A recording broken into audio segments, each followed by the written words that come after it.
Привет! Видео без лишних слов и бесплатный мастер-класс, за который другие платят деньги. Инстаграм просто пестрит этим дизайном. И нигде нет мастер-классов. Все продают свои курсы и просят за это деньги. И скорее всего это правильно, ведь, как говорится, хочешь жить – умей вертеться. Но я приверженец того, что прежде чем за что-то заплатить, подумаю, а не могу ли я это сделать сама? И, естественно, могу. Конечно, у каждого своя техника, и на курсах, возможно, вам покажут какую-то хитрость, но все приходит с опытом. Ну, в общем, давайте разберем, что же это за дизайн. Помните, несколько лет назад мы делали такие дизайны на зубочистках? Шарики с цветком внутри, назывались Candy Ball. Потом эти шарики цепляли на ноготь. И если не помните, видео сейчас всплывет в подсказках сверху в углу экрана. Так вот, принцип выполнения очень схожий. Приступим. Перед тем, как начать делать дизайн, необходимо привести свои ногти в порядок. Ногти я, конечно, подушатала. И что тут уж греха таить, просто сгрызла. На нервной почве, я не знаю, сколько вас таких же, которые при малейшем стрессе нервах начинают грызть ногти. Хотя раньше я за собой такого не замечала, это вот как-то последнее время съедается все. Ну да ладно, продолжим работу, и сейчас я зачищаю ноготь от птеригия и зашлифовываю внутреннюю часть кутикулы. После разворачиваю кутикулу для аппаратного среза. Срезаю я все одной и той же насадкой, не меняю, чтобы не тратить время. На самом деле срезать кутикулу можно любой насадкой, если вы владеете техниками. Основные моменты при срезе аппаратом – это хорошая фреза, купите качественную фрезу, скорость аппарата, натяжка кожи и положение фрезы. То есть в одном положении фреза не срезает, а заглаживает кожу, а стоит поменять угол наклона и поворот, то кожа срежется без проблем. Дальше необходимо зашлифовать поверхность ногтя, образив пилочки 180 грит. В опиле натурального ногтя есть очень важный момент. Пилочку нельзя держать под наклоном, под углом. Опиливая центральную ось ногтя, пилочка должна лежать параллельно ногтю, чтобы не истончить и не перепилить свободный край. Движениями в одну сторону зашлифовываем торец, ну и, естественно, избавляемся от пыли. Полностью подготовить ногтевую пластину к наращиванию мне поможет дегидратор. Его я наношу на ногтевую пластину и околоногтевую кожу. Средство высыхает моментально, на глазах, просто на воздухе. Ногти у меня не влажные, поэтому никаких праймеров, ни кислотных, ни бескислотных я наносить не буду. И на качество носки материала это не повлияет. Зато лишний раз не буду портить ногти кислотой. Одна из моих любимых баз – это раббер-база фирмы Молекула. Ее я наношу втирающими движениями на всю ногтевую пластину.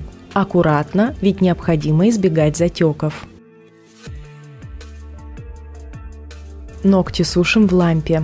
Далее так называемые гелевые типсы. На самом деле они пластиковые, но хуже они от этого не становятся, ведь наращивание с их помощью становится очень быстрым и, кстати, довольно прочным, если сделать все правильно. Первое, что необходимо, это подобрать нужную по размеру типсу.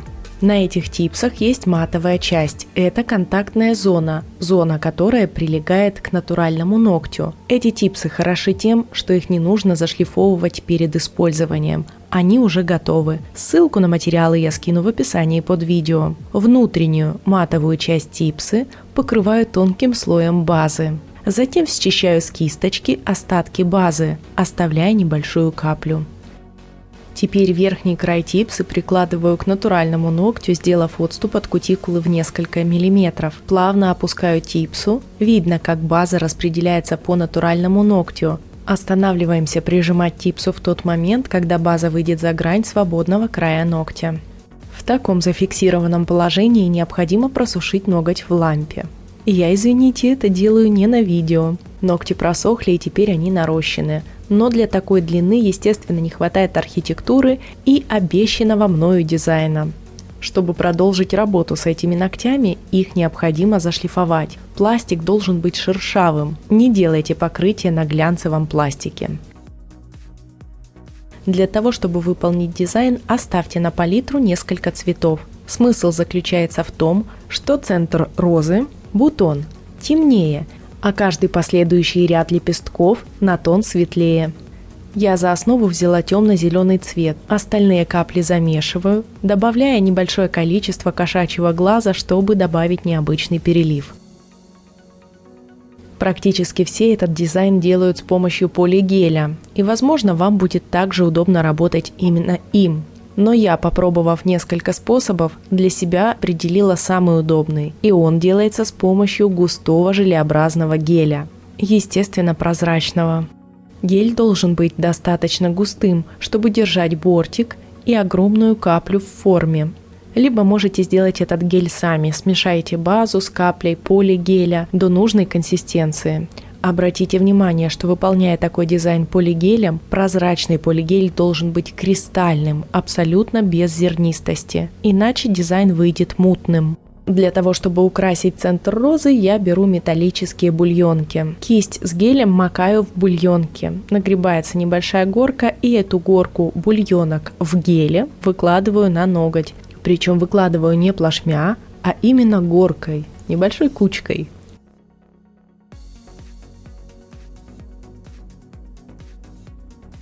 Сушу в лампе.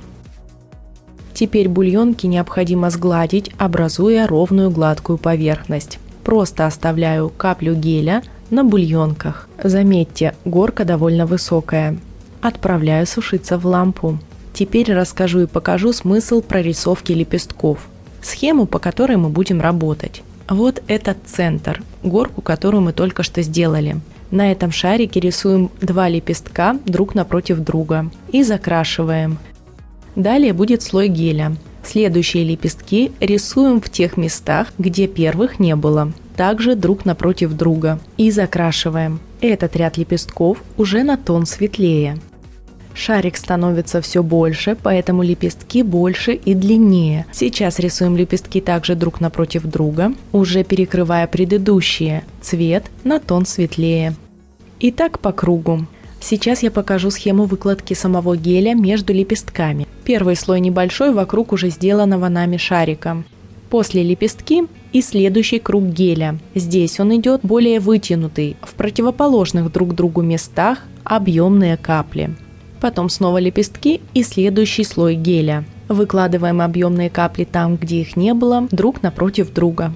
И так далее. И сейчас я покажу, как это выглядит на ногте. На шарике, который получился, рисую 2 лепестка друг напротив друга. Рисую темным цветом. Помимо лепестков прокрашиваем ноготь вокруг, чтобы не было просветов.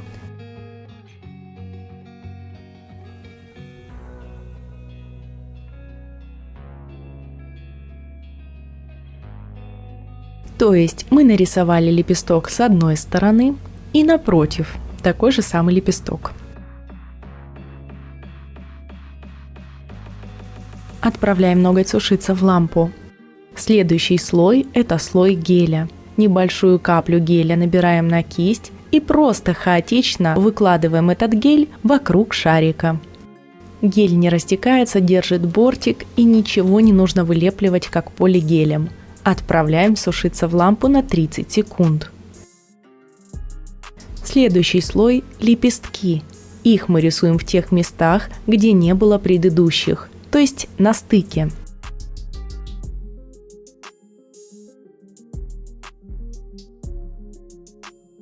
И не забываем прокрашивать основу ногтя, чтобы не было просветов. Сушим в лампе 30 секунд. Снова слой геля, его выкладываем по кругу шарика, но уже оставляем большие капли друг напротив друга, по диагонали.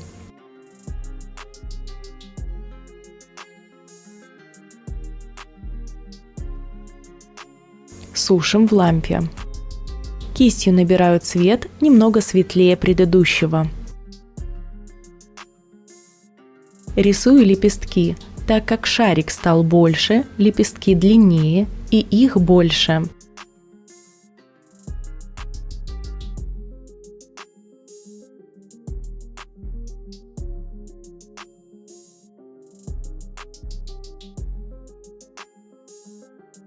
Не забываю прокрашивать основу ногтя. В лампу. Следующий слой геля выкладываем еще более объемный, более вытянутый по диагонали. Сушим в лампе. Рисуем лепестки, вытянутые и протяжные.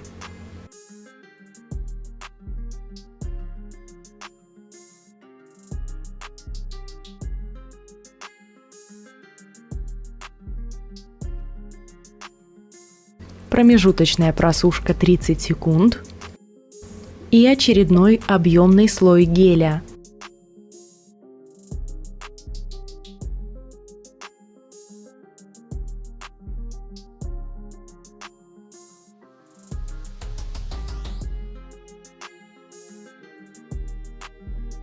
Если необходимо, кистью поправляем гель, чтобы он встал и держал бортик. Сушим в лампе. Прокрашиваю следующие лепестки и основу ногтя.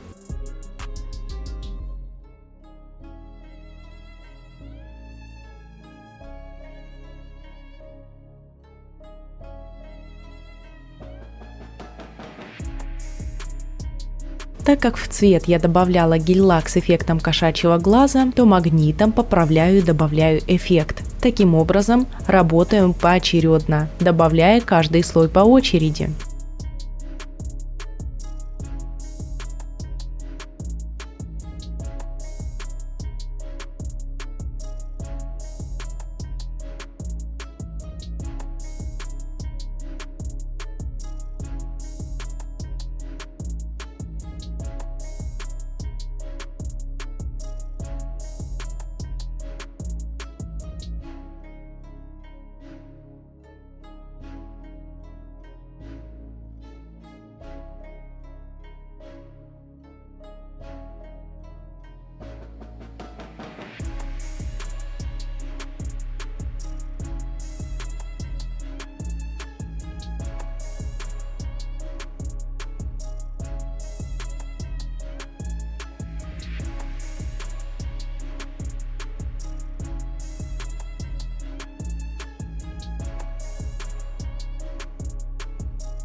Подвигаясь все ближе к кутикуле и ближе к кончику, геля становится все меньше в плане высоты, то есть бортик невысокий.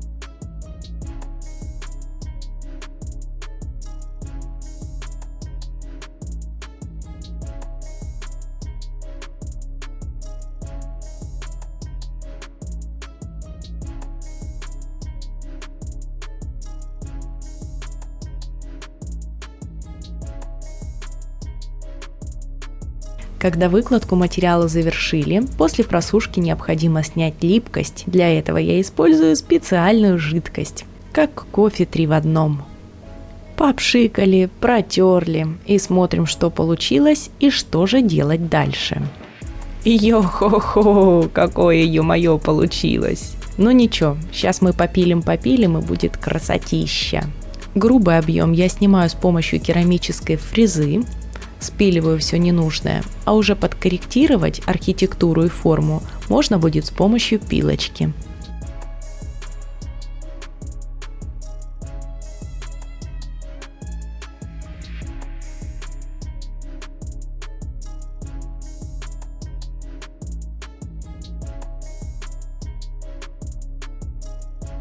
Занимает весь опил буквально пару минут. А дальше смахнули пыль и покрываем топом, который проявляет всю нашу глубину и красоту дизайна. Ну гляньте, чем не роза. Глубокий, объемный дизайн выполняется на тяп-ляп. Даже рисовать уметь не нужно, особенно если вы видели мою схему. А пузырики воздуха в геле добавляют свою необычную изюминку. Ну, тут можно долго расхваливать, посмотрите, какой дизайн, все красиво, мило, аккуратно и просто обалденно. Но что сегодня у меня не то настроение, поэтому давайте завершать. Просто посмотрели. Вам спасибо за то, что посмотрели, мне спасибо за то, что сделала, озвучила, записала, смонтировала, нарисовала и придумала. Ну, короче, похлопали друг другу и спасибо за просмотры. Не переключайтесь дальше, больше подписывайтесь на канал, можете сделать репост и поделиться этим дизайном с другом. Тех, кто делился до этого, я видела и прямо спасибо. Покеда.